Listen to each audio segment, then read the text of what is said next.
Om Swastiastu, Bapak dan Ibu guru hebat. Perkenalkan, saya Made Reni Widiartini. Dalam aksi nyata kali ini, saya ingin menyebarkan pemahaman tentang merdeka belajar. Adapun beberapa modul yang akan dibahas di sini, yaitu yang pertama adalah mengenali dan memahami diri sebagai pendidik. Modul yang kedua adalah mendidik dan mengajar. Modul ketiga adalah mendampingi murid dengan utuh dan menyeluruh. Modul keempat adalah mendidik dan melatih kecerdasan budi pekerti. Modul 5 adalah pendidikan yang mengantarkan keselamatan dan kebahagiaan. Dari kelima modul tadi, yang pertama kita bahas adalah modul yang pertama, yaitu mengerti dan memahami diri sebagai pendidik. Adapun beberapa hal yang terkait dengan modul 1 ini, yaitu yang pertama, guru harus mampu mengenali kekuatan dan kelemahan diri. Yang kedua, mengenal karakteristik dan kebutuhan peserta didik. Yang ketiga, menjadi manusia merdeka yang hidupnya bersandar pada kekuatan diri sendiri, baik lahir maupun batin, tidak tergantung pada orang lain. Yang keempat adalah pendidikan berperan penting pada perkembangan peserta didik sesuai dengan perkembangan zaman. Yang kelima adalah guru harus adaptif terhadap perubahan.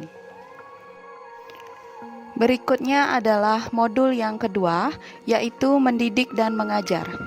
Adapun beberapa poin yang harus diperhatikan oleh seorang guru di sini adalah yang pertama adalah pengajaran merupakan bagian dari pendidikan.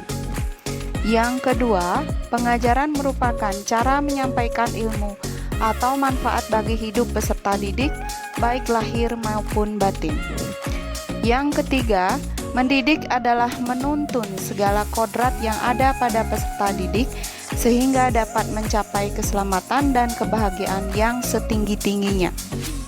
Berikutnya yang keempat adalah pendidikan tidak sekedar memberikan pengetahuan, namun mendidik keterampilan berpikir dan mengembangkan kecerdasan batin peserta didik.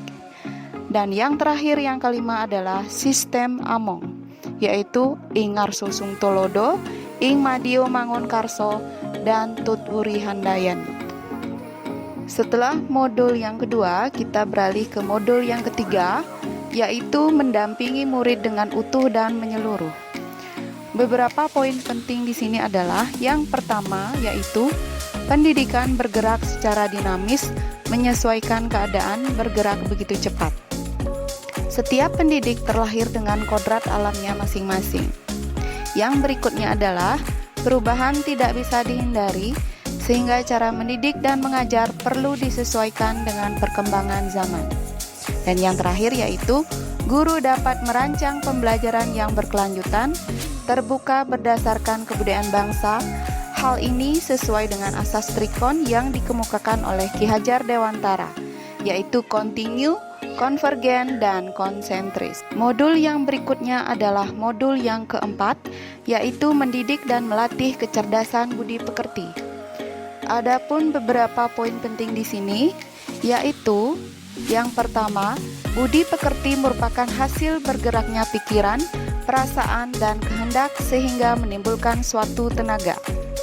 Yang kedua, budi pekerti juga merupakan perpaduan cipta atau kognitif dan rasa atau afektif sehingga menimbulkan karsa atau psikomotorik.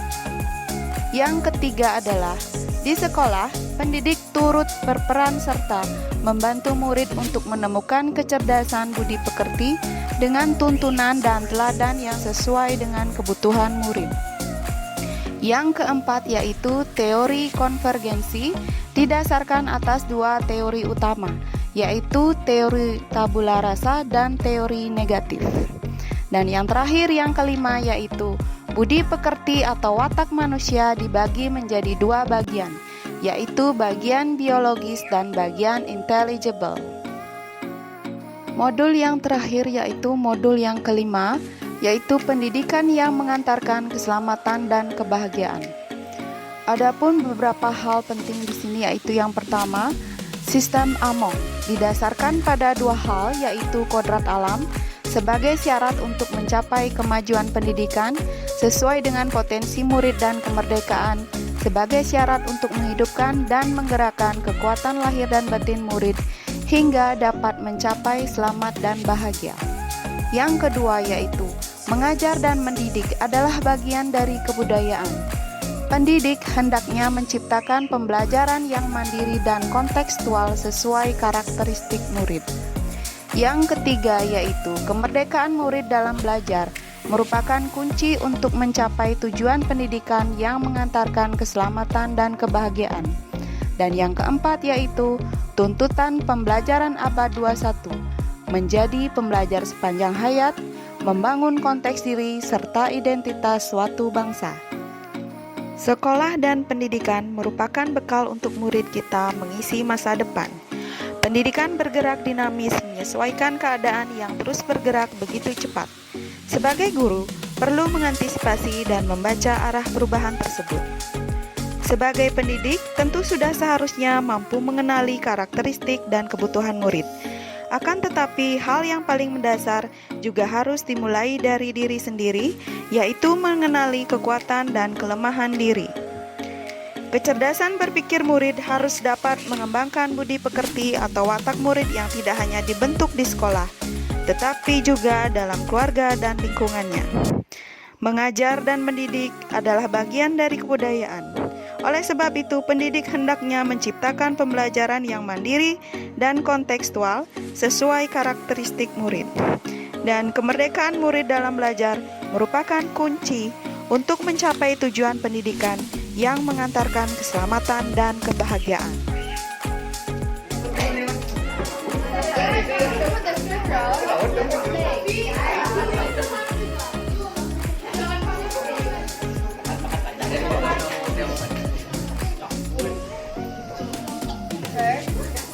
Put the celery and chilies on the top of the plate.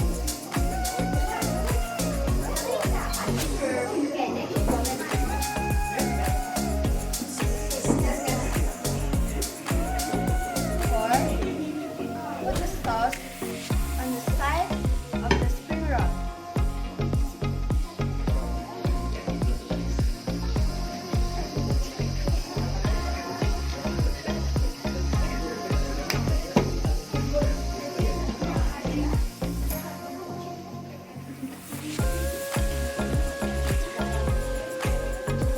Last, the spring roll ready to serve.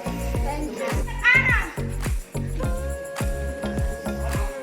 Don't you see? I can't! You have to tell them to let me go! I will do what I can.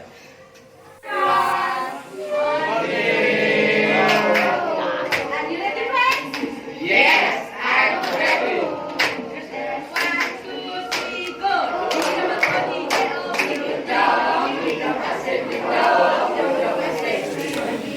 What can I put?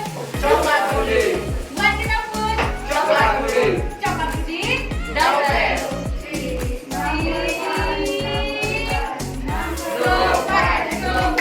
Always be the best! Always be the number one! Yeah, you are. Go fight! Always be the best! Always be the number one! Always be the one! Yes, Yes! Yes! Bapak dan Ibu guru hebat, itu tadi penyampaian saya tentang aksi nyata Merdeka Belajar. Sekian dan terima kasih. Om Santi Santi Santi Om.